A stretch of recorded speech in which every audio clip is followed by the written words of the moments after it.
안동중앙고등학교 학생들, 오늘 또 17사시 함께 해볼 이상훈입니다. 자, 우리가 지난 16차시 때 장마라는 소설을 본격적으로 분석해 봤는데요. 들어가서 우리가 지난 시간에 배웠던 내용을 다시 한 번 더 복기한 다음에 우리 지난 시간에 이어서 소설 읽어보도록 하겠습니다. 자, 일단 장마라는 작품을 들어가기 전에 우리가 이 작품의 시대적 배경이 언제였는지 다시 한 번 더 생각을 해봅시다. 자, 시대적 배경은 6.25 전쟁이라고 앞부분 줄거리에 나왔었죠. 6.25 전쟁 시기에 서술자 나와 그 다음에 친가 식구들이 이렇게 같이 살고 있었는데 외가 식구들이 피난을 오게 되면서 친가 식구와 외가 식구가 같이 지내게 된다라고 했었어요. 다시 말하면 할머니와 외할머니가 같이 살게 된다라고 했었고요. 일단 6.25 전쟁 시기죠. 자, 그런데 이 6.25 전쟁이 뭐 때문에 일어났죠? 우리 남과 북이 전쟁을 했는데 서로 같은 민족끼리 남한은 자유주의, 북한은 공산주의라는 이런 이데올로기라고 하죠. 영어로 하면 이데올로기고요. 이념이라고 합니다. 한자로. 그래서 이 이념 갈등으로 인해서 전쟁이 발발했습니다. 그래서 서로 자유주의냐 공산주의냐 서로 싸우고 치고받고 총질하고 서로 죽이던 그 갈등이 최고조였던 시기였다라는 거. 그다음에 이 민족 간의 전쟁으로 인해서 희생당했던 그 민간인들도 있고요. 강제로 이 징병당하거나 차출돼서 전쟁에서 전사했던 그런 국군 장병들 또 있었고 또 공산군 군사들도 있었겠죠. 다음 그 사람들의 아픔과 상처의 시기였다. 자, 그럼 이 6.25 전쟁을 끌고 왔다는 건 이 6.25 전쟁을 통해서 무언가 이 작품에서 말하고자 한다. 그래서 주제의식과 밀접한 연관이 있다는 거 생각을 해둡시다. 자, 그 다음 이 소설의 주요한 갈등 상황이 지난 시간에 우리가 절정까지 배웠기 때문에 절정 부분에 드러났는데요. 주요한 갈등 상황은 외할머니와 할머니죠. 왜 그러냐? 이 외할머니에게는 외삼촌이, 할머니에게는 삼촌이, 두 분 다 아들이죠. 아들이 있는데 외삼촌은 6.25 전쟁에서 국군, 다시 말하면 남측에 있었죠. 남한 측에. 근데 삼촌은 빨치산이었어요. 빨치산은 선생님이 공산군 게릴라라고 있습니다. 공산군은 여러분들 북한군이죠.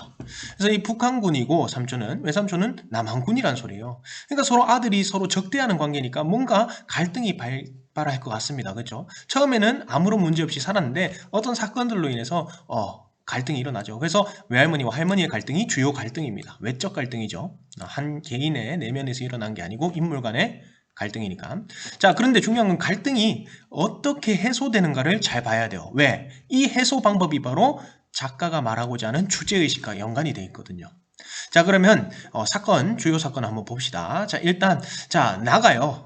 나가 어떤 낯선 사내 형사라고 있었습니다. 이 사람의 꿰매 빠져서 사탕 줄게. 난 물어볼 게 있는데 좀 알려줘.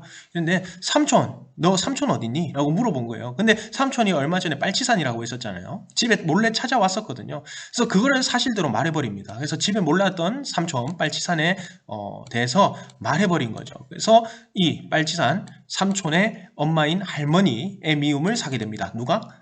동만이가. 자, 그런데 외할머니가 나를 감싸주게 되죠. 자, 이래서 나와 할머니 간의 갈등이 발생하는 동시에 이 할머니와 외할머니 사이도 조금씩 금이 가기 시작합니다. 왜? 이 자기 아들을 고발했는데 그걸 감싸줬잖아. 맞지? 자, 그 다음에 두 번째는 외삼촌 있죠. 외할머니 아들, 외삼촌 국군이었던 이 외삼촌이 전쟁에 참전해서 죽어버립니다. 전사하게 됩니다. 그러니까 얼마나 상심했겠어요. 외할머니가. 자기 아들이 죽었으니까. 그래서 하늘을 향해서 빨치산을 저주해요. 근데 빨치산이 누구라 했죠? 삼촌이 빨치산이었잖아. 그럼 빨치산을 저주한다면 삼촌을 저주한다는 거죠. 그래서 할머니한테 뭐라고 들렸냐면 자기 아들을 죽으라고 하는 사람이랑 똑같은 거야. 그래서 본격적으로 할머니와 외할머니 간에 갈등이 발생하게 됩니다. 자, 그래서 빨치산과 국군의 전투로 인해서 빨치산의 시체를 읍내에 버려놨다는 소식이 또 들립니다. 자, 외삼촌은 돌아가셨고요. 그런데 중요한 건 삼촌 또 죽었을지도 모른다는 얘기예요. 왜? 빨치산과 국군의 전투가 한 번 있었는데 그때 빨치산이 엄청나게 죽었다는 그 시체를 시내에 버려놨다는 소식이 들리고 식구들 모두 삼촌이 죽었을 거라고 생각해요. 그런데 할머니가 절대 죽지 않았어. 왜? 누구 말을 듣고? 점쟁이가 선생님 무당이라 했었죠. 그래서 무속신앙 말을 듣고 절대 죽지 않았어. 점쟁이가 살아 돌아온다고 했어. 그래서 삼촌이 살아 돌아올 것이라고 믿었죠. 언제라고 얘기했냐면 아무시라고 얘기했었죠. 그때 반드시 삼촌이 올 거라고 믿고 삼촌이 올 것을 기다리면서 준비를 합니다. 삼촌을 맞을 준비. 자, 그래서 등을 환히 켜둡니다. 그래서 삼촌을 위해 밝혀둔 이 장명등이 어느 날 사건이 일어나죠. 흐린 날씨, 이 작품의 제목인 장마로 인해서 꺼지게 됩니다. 삼촌을 위해서 밝혀뒀는데 꺼지게 되죠. 자, 이게 뭐를 의미한다? 불길한 징조라는 거죠. 뭔가 삼촌이 제 몸 성한 채로 오는 게 아니라 뭔가 다쳤거나 죽어서 돌아올 것 같다라는 죽음을 암시하는, 선생님이 소설에 뭐라고 했죠? 암시하는 것을 복선이라고 했었죠. 복선.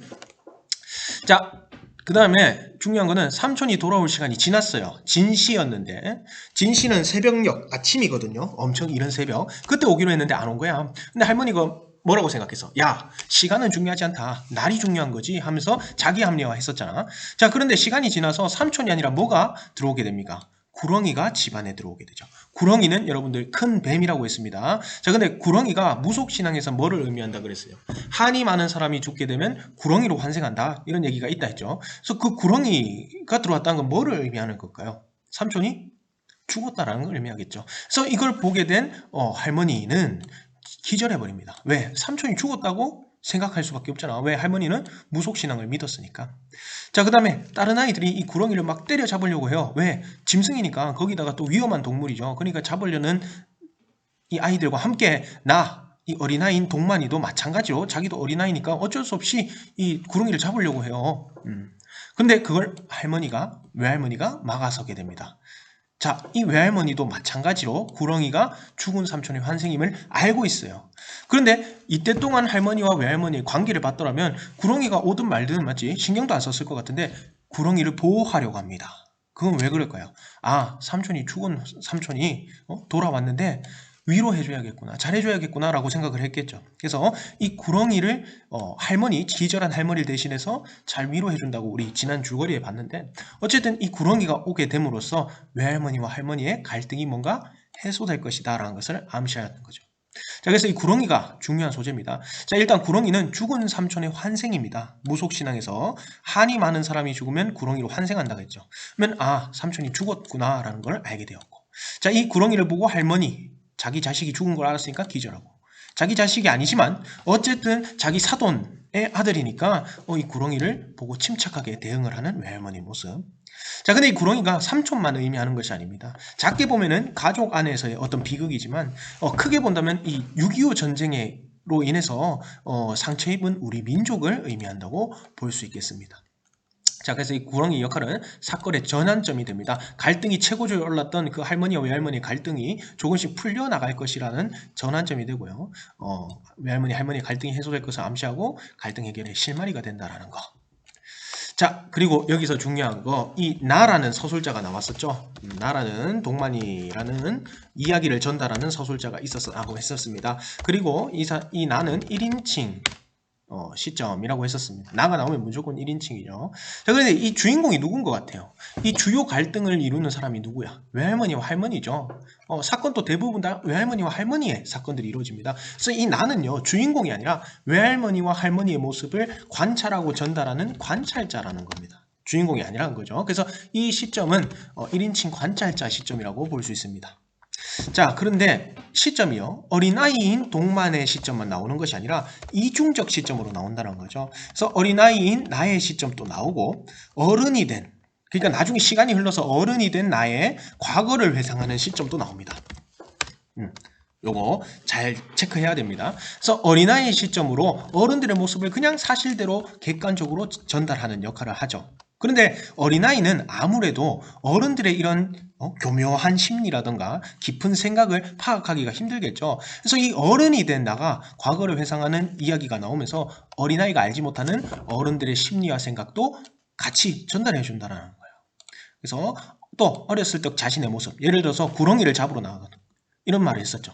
나는 어쩔 수 없는 어린애였다, 이런 거. 사실 그 어린아이가 그렇게 말할 수가 없잖아, 맞지? 어른이 된 나가 그렇게 얘기를 하는 거죠.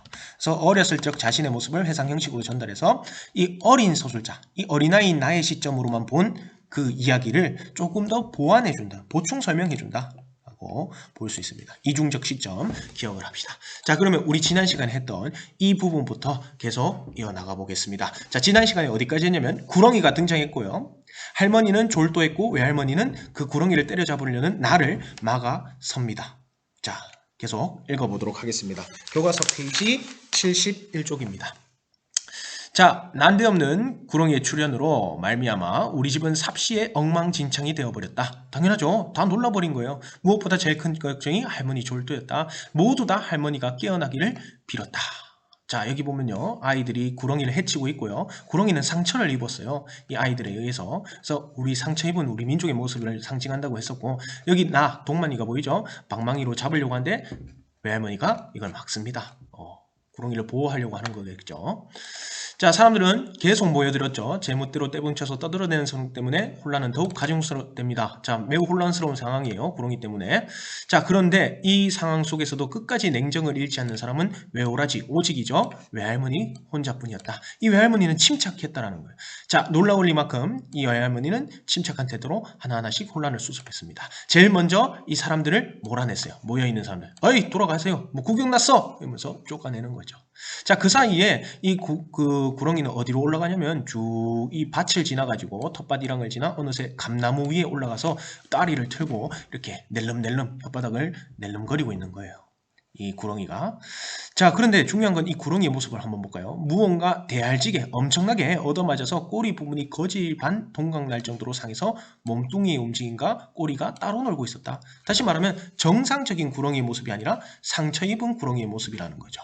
자, 이것이 무엇을 의미하는가 한번 볼게요. 상처 입은 구렁이는 삼촌의 환생이죠. 이 삼촌은 빨치산이에요. 전쟁이라는 곳에 휘말려서 목숨을 잃게 되는 그런 희생자죠. 그래서 이념 대립으로 상처 입은 우리 모습의 전체 모습을 상징한다고 볼 수 있습니다. 자, 계속 읽어 나가 보겠습니다. 자, 애들이 계속 이 돌멩이나 나뭇가지를 가지고 막 던지니까 누가 돌멩이 던지냐? 외할머니가 고함을 치죠. 그래서 사람들을 몰아냅니다. 자, 그래서 이 구렁이한테 다가서는데 할머니는 조금의 두려움도 없이 이 구렁이한테 달려갑니다. 달려가는 게 아니라 걸어갑니다. 자, 조금도 두려워하지 않았다. 그러면서 할머니는 두 손을 천천히 가슴 앞으로 모아 합장했다. 합장은 여러분들 손을 모으는 거예요. 뭔가 소원을 빌거나 뭔가 주술적인 행위를 할 때 우리가 합장을 하죠. 자, 그러면서 구렁이한테 이렇게 말합니다. 에구 이 사람아, 집안일을 못 지어서 이렇게 먼 질은 길의 방언이요, 길. 이렇게 먼 길을 찾아왔는가? 라고 구렁이한테 마치 사람처럼 얘기하듯이 얘기하는 거죠. 그래서 할머니도 뭐라고 생각하는 거예요. 이 구렁이가 그렇지, 구렁이가 죽은 삼촌일 것이라고 생각하는 거죠. 그러면은 이 외할머니도 뭐를 믿고 있다는 거예요? 무속신앙을 믿고 있다는 거예요. 할머니와 공통점이죠. 근데 이 무속신앙이 지금은 조금 이상한 종교로 또는 미신으로 여겨지지만 옛날에는 우리 민족을 단결시키는 그 민족적인 이런 신앙이거든요. 그래서 이 옛날에 할머니들 막 물 떠다 놓고 달에 빌고 소원을 빌고 이랬었잖아, 맞지? 그래서 우리 민족을 단결시켰던 그런 신앙이에요. 그래서 죽은 삼촌일 거라고 생각하고 그 삼촌을 뭐라고 하고 있어요? 아유, 너 이렇게 먼 길을 찾아왔는가 하면서 속삭이는 투로 위로해주고 있다는 걸 알 수가 있죠. 자, 그런데 이거를 듣고 누가 큰 소리로 비웃어요. 왜? 아유, 무슨 구렁이가 환생이야 이러면서 비웃는 사람이 있죠. 그러니까 외할머니가 어떤 창사고는 창자의 방언입니다. 창자 빠진 놈이 히득거리고 서냐 하면서 뭐라 하는 거죠. 호령합니다. 그러니까 사람들이 딱 조용을 한 거죠. 자, 외할머니는 정말 진지하게 이 구렁이를 위로해주고 있는 거예요. 자, 여기 한번 볼까요? 자네다 보고다시피 노친께서는 기러기 여전히 하시고 너희 어머니 괜찮다. 식구들 다 잘 있다. 그러니까 아무 걱정 말고 네가 가야 할 곳 빨리 가라. 네가 가야 할 곳 어디야? 그치, 저승으로 마음 편하게 가라 이거죠. 야, 가야 할 데가 먼 길이 아닌데 그러고 있으면 안 된가? 얼른 가든가. 네가 그러고 있는 거 보면 네 어머니께서 얼마나 가슴이 미어지겠는가 하면서 구렁이를 정성스럽게 이렇게 위로를 해줍니다. 자, 그래서 구렁이를 태하는 외할머니의 태도를 볼까요? 외할머니는 무속신앙, 원한을 품고 죽은 사람은 저승으로 편히 가지 못한다라는 것에 기반하여 삼촌의 한이 맺혀 저승으로 가지 못하고 구렁이로 환생했다고 믿고 있어요. 따라서 할머니는 삼촌의 원한을 풀어주려고 구렁이를 달래고 있는 거예요. 누구를 대신해서? 기절한 할머니를 대신해서. 그렇죠? 왜 할머니와 외할머니가 싸우다가 갑자기 할머니를 위해서 삼촌의 원한을 풀어줄까? 둘 다 자식이 있었잖아요. 맞죠? 외할머니도 외삼촌을 잃었어요. 그러니까 자기 아들 둔 엄마의 마음으로서 아무리 밉지만 사돈이잖아. 맞지? 그래서 용서하고 화해한 거죠. 이 할머니에 대해서.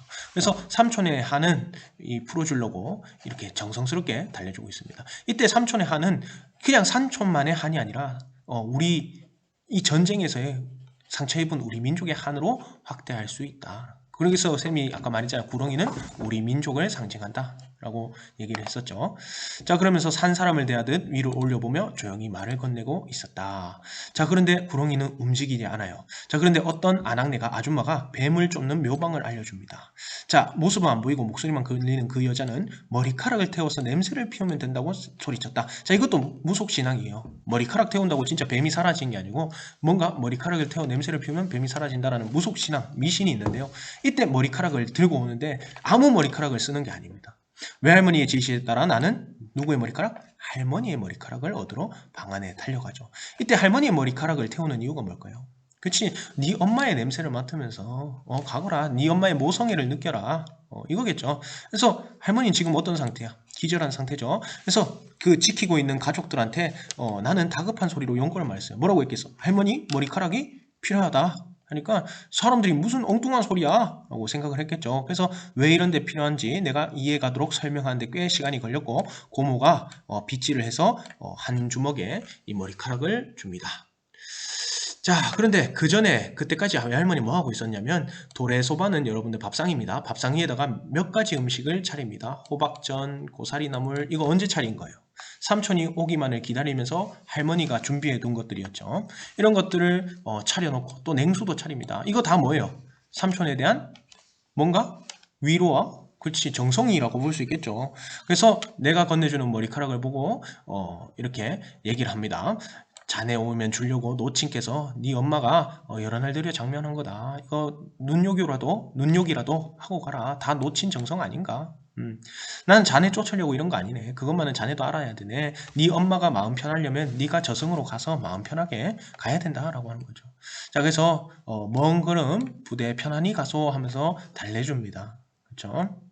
자, 그러면서 머리카락을 태우면서 소이 하니까 이 구렁이가 스르륵 풀리면서 땅바닥으로 떨어집니다. 그러면서 쭉 가서 이 헛간과 부엌사이 공지를 지나가서 떠나가게 되죠.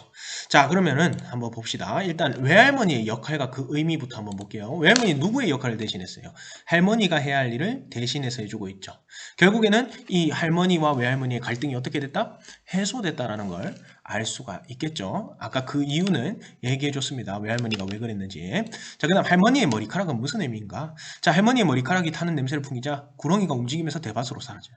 진짜 뱀이 머리카락 타는 냄새를 싫어하는 게 아니라 이 의미가 뭐냐? 할머니의 냄새를 맡고 가는 거죠. 그래서 원한이 맺힌 구렁이, 우리 엄마가 보고 싶어. 그런 원한이 맺힌 구렁이가 할머니의 인간적인 냄새를 맡고 편안하게 돌아갈 수 있다라는 거. 그래서 머리카락은 할머니의 모성애자 혈육의 정을 상징한다는 거죠. 자, 계속 봅시다. 자, 이 무속신앙에 담긴 작가의 생각. 무속신앙이 작가는 여기서 엄청난 그 키포인트로 작용하고 있죠. 갈등을 해결하고 서로 연합하고 단합하게 해주는. 그래서 이 작가는 이데올로기의 대립 구조를 지녔던 두 할머니가 갈등했었죠. 무속신앙을 바탕으로 두 분 다 무속신앙을 믿고 있었어요. 갈등을 극복하는 상황을 설정했죠. 의도적으로. 그래서 이 무속신앙이 아까 선생님이 뭐라고 생각했어요? 무속신앙이 우리나라의 전통적인 신앙이다. 그리고 민족적 뭔가 동질성을 부여하는 그런 신앙이라고 했었잖아. 맞지? 그래서 이 외할머니 할머니의 공통점, 민족적 동질성이 있었던 거야. 무속신앙. 그리고 그 무속신앙에 따라 삼촌을 위로해주고 정성껏 달래서 보내준다는 거. 그래서 정서적 화합으로 이데올로기의 대립, 아까 했던 그 갈등을 극복할 수 있다는 거. 결국 뭐로서 극복했냐? 무속신앙과 그다음에 그로 인한 할머니의 용서와 화해로 우리가 이 갈등, 이념 갈등을 해소할 수 있다. 이걸 보여주고 싶었던 거예요. 이 작품. 그렇죠? 자, 그러면 계속 보겠습니다. 뱀은, 구렁이는 떠났고요. 자, 외할머니의 신목청을 뒤로 받으며 그것은 우물을 거쳐 뒤란을 떨어 완전히 통과했다. 자, 그러면서 사라졌습니다. 자, 그러면서 외할머니가 마지막으로 이 말을 하죠. 고맙네 이 사람, 집안일은 죄다. 성님, 여기서 성님은 나의 아버지가 되겠죠. 아빠한테 맡기고 자네 몽띵이나 지발성에서 편안히 먼 걸음 가시오. 편안히 가라 하면서 정말 고맙네 사람아 하면서 위로, 끝까지 위로를 합니다. 자, 그러면서 할머니가 의식을 회복합니다. 그러면서 제일 먼저 한 첫 마디가 뭐냐? 갔냐? 이겁니다. 뭐가 갔냐고 물었겠어. 구렁이겠죠. 이 할머니도 구렁이가 그 자기 아들인 줄 알고 있었던 거예요. 그래서 자신의 아들의 안위는 안전을 먼저 걱정하는 거죠. 여기서도 뭐가 느껴져요? 할머니의 모성애가 느껴지죠. 자, 그러면서 얘기를 합니다. 자, 그럼 마지막으로 구렁이를 배웅하는 외할머니의 행동 마찬가지죠. 가족의 상처를 이 사돈이니까 맞지? 가족애로 풀어낸다. 그 다음에 민족의 비극을 민족적 이해와 용서와 사랑으로 극복할 수 있다라는 의미가 되겠습니다. 자, 그러면서 할머니가 제일 처음 이 말을 꺼냈죠. 갔냐? 내 아들 잘 갔냐? 하니까 고모가 재빨리 말끝을 아대고 고개를 끌어댑니다. 그러면서 외할머니가 이렇게 했던 이야기 모두 다 할머니한테 해줍니다. 그렇죠? 외할머니가 했던 이야기. 자, 그러니까 할머니가 눈물을 흘리죠. 미안함도 있고 또 안도의 한숨도 있겠고 마치 고마움도 있겠고 그러니까 막 우는 거죠. 그러면서 제일 먼저 외할머니한테 뭐라고 합니까? 고맙소 라고 얘기를 하죠. 자, 그러니까 외할머니도 아유 사부는 사돈입니다. 사돈도 별 싫은 말씀을 다 하면서 서로 뭘 하게 됩니까? 화해입니다. 화해. 자, 이제는 다 지나갔으니까 몸 잘 차리세요. 고맙소 정말 고맙다 라고 얘기를 하면서 서로 화해를 하게 됩니다. 갈등이 해결된 거죠. 어떻게 해결됐다고? 두 분의 민족적 동질성을 회복하고 화해와 용서로서 이 갈등을 해결하게 됩니다. 자, 그런데 중요한 건 할머니는 또 까무러쳤다는 건 또 기절을 하셨다는 거죠. 먹던 음식을 모두 다 토해냅니다. 자, 그러면서 이틀부터는 운동장에서 정신이란 장난꾸러기가 들어갔다 나갔다 숨바꼭질을 수없이 되풀이하는 것 같은 고통의 시간이 연속했다. 뭐냐면 할머니가 계속 이제 건강이 온전치 않은 거예요. 그래서 기절했다가 또 아팠다가 이럽니다. 그래서 대소변 또 못 가리시고 그러다가 일주일을 더 버티시고 결국에는 돌아가시게 됩니다. 할머니가. 이 삼촌만을 기다리면서 힘을 냈던 거예요. 삼촌 또 죽었고 삼촌 또 저승으로 잘 위로받아서 갔으니까 이 할머니가 못 버틴 거죠. 그래서 그렇게 돌아가시게 됩니다. 자, 어떻게 생각하면 잠도 안 자고 먹지도 않고 그렇게 놀라운 기력 언제? 삼촌이 오기 전까지 맞지? 며칠 동안이나 식구들을 들볶아대면서 삼촌을 기다리던 그 짤막한 기간의 사실은 꺼내기 직전에 마지막 한순간 타오르는 촛불의 찰람함과 맞먹는 할머니에겐 가장 자랑스럽고 행복에 넘치던 시간이었다. 그만큼 삼촌을 사랑했던 모성애, 할머니의 모성애를 느낄 수가 있죠. 자, 임종의 자리에서 할머니는 내 손을 잡고 내 지난 날을 모두 용서해 주었다. 자, 여기서 할 수 있는 건 나와 할머니 갈등도 해소됐다는 거. 맞지? 그때 삼촌이 어디 있는지 알려줬다가 갈등이 발생했는데 이것도 마지막에 해소가 되죠. 자, 거기다가 나도 마음속으로 할머니 모든 걸 용서했다. 자, 플러스 나도 할머니 미워했었단 말이야. 근데 나도 이제 할머니를 이해할 수 있고 용서할 수 있어요. 그래서 나의 정신적인 성숙까지 이루어졌다라는 거. 맞지? 마지막에서 성장까지 이루어진다. 자, 그러면서 한 줄 띄우고 여기 나옵니다. 이거 정말 중요합니다. 정말 지루한 장마였다. 장마가 끝이 났다는 거죠. 그럼 도대체 이 장마의 의미는 무엇일까? 장마의 의미는 무엇인지 한번 봅시다. 장마가 와가지고 여러분들 장명등이 꺼져서 삼촌이 뭔가 죽었을 것 같은 불길한 분위기가 났죠. 그리고 계속 장마가 하면서 뭔가 우울하고 암울한 분위기를 작품 전체에 드러냈어요. 그리고 나서 할머니가 돌아가시고 모든 갈등이 해소되니까 장마가 끝나게 되죠. 이 장마는 어떤 의미를 가질까요? 이 작품의 음울한 분위기를 형성하는 장마는 한 가족의 불행을 의미해요. 외삼촌이 돌아가시고 삼촌이 돌아가시는. 자, 그 다음에 이는 나아가 민족에게 닥친 불행인 6.25해를 상징합니다. 근데 이 장마가 끝났다는 건 뭐를 의미해요? 이 갈등이 끝났다는 걸 의미를 하겠죠. 자, 우리 다음 시간에 이 장마 다시 한번 더 정리를 하고 학습활동 이어가도록 하겠습니다. 자, 여러분들 오늘까지 한 내용들을 반드시 기억을 하고 필기를 하고 선생님이 말이 많아서 이 말들을 잘 정리를 하면 될 거예요. 그리고 과제 잊지 말고 해주길 바랍니다. 여기까지입니다.